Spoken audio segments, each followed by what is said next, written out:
Hello and good evening. Here is the news at 6. First, the highlights. Governor Sanwo-Olu inaugurates 15 new locally made ferries in first phase of project. President Tinubu signs bill returning old national anthem into law. On the foreign scene, southwest Iceland witnesses new volcanic eruption.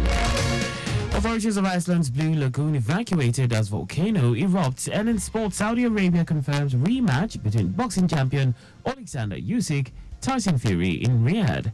And now the details. I am Akan Usen.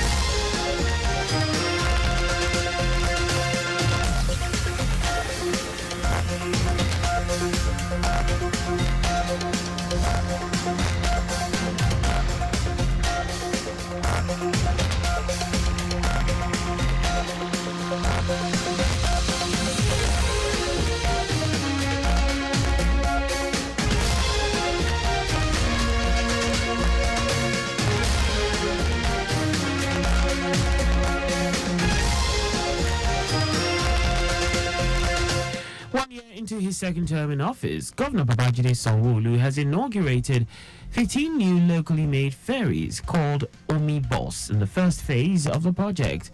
Governor Sanwo-Olu, who noted that the state's waterways are safe, reliable, and comfortable for passengers, said his administration will ensure seamless integrated mass transportation system in the state and is dedicated to enhancing the quality of lives of Lagosians. The governor urged the regulatory agencies, Lagos State Waterways Authority (LASWA) and National Inland Waterways Authority (NIWA) to ensure safety and reliability of the waterways are not compromised. In his remarks, Commissioner for Transportation Oluwaseun Oshiemi, who said the newly introduced omnibus ferries will help connect communities and reduce stress experienced on the roads, and noted that Lagos State government has witnessed more remarkable development which represents a vibrant and resilient Lagos. The General Manager, Lagos State Waterways Authority (LASWA), Damilola Emmanuel, expressed joy and appreciation to Governor Sanwo-Olu for making the launch of the 15 made in Lagos eco-friendly ferries tagged Omnibus possible in collaboration with Cavatin Marines. According to him, through safety awareness strategies, the number of passengers flying the waterways has increased and accidents reduced. Hence, the effort to enhance capacity to serve the growing number of commuters who rely daily on water transportation. Our correspondent Deola Kinele reports that with the ecosystem-friendly ferries built to carry 40 passengers each on a trip, the state government expressed its unwavering commitment to unparalleled innovation strategies to make water transportation viable in the state. The special advisor to the governor on tourism, arts and culture, Idris Aregbe, in collaboration with the Lagos State Waste Management Authority, LOMA, embarked on a community service cleanup and rejuvenating initiative at Freedom Park, Lagos Island, one of the tourist sites of Lagos State government. Speaking to newsmen during the exercise, Aregbe said the exercise is to restore the site to its original form, to make it appealing to tourists and restore sanity.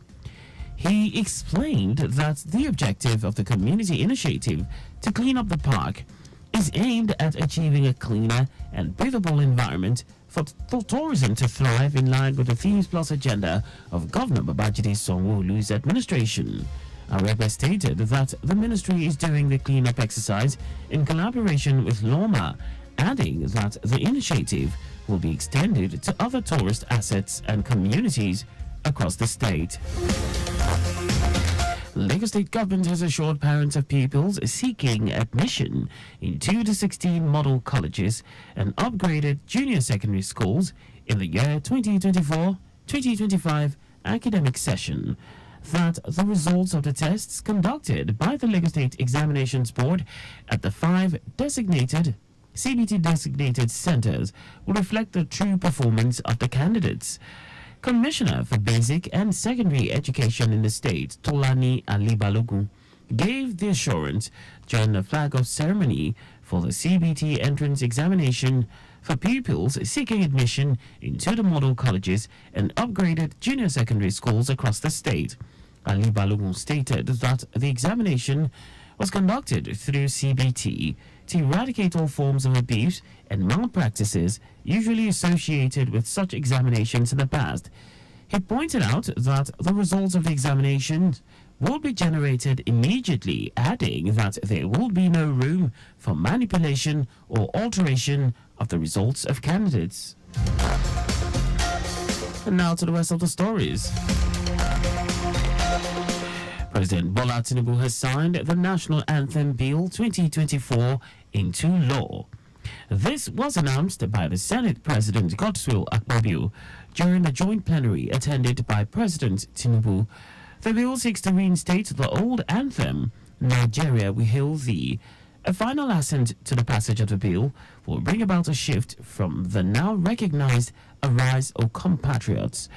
The bill was rapidly cleared by both the Senate and the House of Representatives. The federal government has stepped in to address the recent deportation orders issued against some Nigerian students at Teesside University in the United Kingdom. A delegation led by a representative of the Nigerian embassy in the UK, Christian Okeke, along with leaders of the Nigerian Students' Union in the UK, will meet with the university's management to seek a resolution. This decision follows a virtual meeting chaired by the chairman of the Nigerian Diaspora Commission, Abike Dabiri Iriwa, and attended by the president of the Nigerian Students' Union UK, Yemi Soile, and several affected students. The NEEDCOM spokesperson, Abdurrahman Balogun, confirmed the planned intervention in a statement. According to Balogun, during the meeting, the students described their experiences and expressed hope for a favorable outcome. Chairman of the Nigerian Diaspora Commission urged the students to remain calm and not to take the law into their own hands. The issue gained attention after some Nigerian students at Teesside University staged a protest on May 22, 2024. The Chief Justice of Nigeria, Justice Olukayode Ariwola, has summoned the Chief Judges of the Federal High Court and the Kano State High Court in response to the recent legal turmoil surrounding the Kano Emirate. This summons follows the issuance of conflicting interim injunctions by the two courts, which have created significant uncertainty and tension within the state. The conflicting rulings have intensified the ongoing legal and political disputes over the Kano Emirate, prompting the CJN to intervene and restore order and coherence. At the heart of the disputes is the status and authority within the Kano Emirate, leading to divergent court orders that have further complicated the situation. In his summons, Justice Ariwola emphasized the importance of judicial coordination and the necessity for the judiciary to present a unified front, particularly in cases of substantial public interest. And now to foreign news. Another volcanic eruption has begun in southwest Iceland, forcing the evacuation of the famous geothermal Blue Lagoon Spa and the small fishing town of Grindavik. The new fissure opened near Sonhonukgiska on the Reykjanes Peninsula, the fifth eruption in the area since December. The Icelandic Meteorological Office, IMO, said the fissure is no longer than 2.5 kilometers and is continuing to grow. Officials also reported intense earthquake activity prior to the eruption. Most of the 4,000 residents of the nearby town of Grindavik were permanently evacuated in November prior to the eruptions in December, January, February, and March. The National Police Commissioner said it had put the civil defense on an emergency footing. Iceland has 33 active volcano systems and sits over what is known as the Mid-Atlantic Ridge, the boundary between two of the largest tectonic plates on the planet.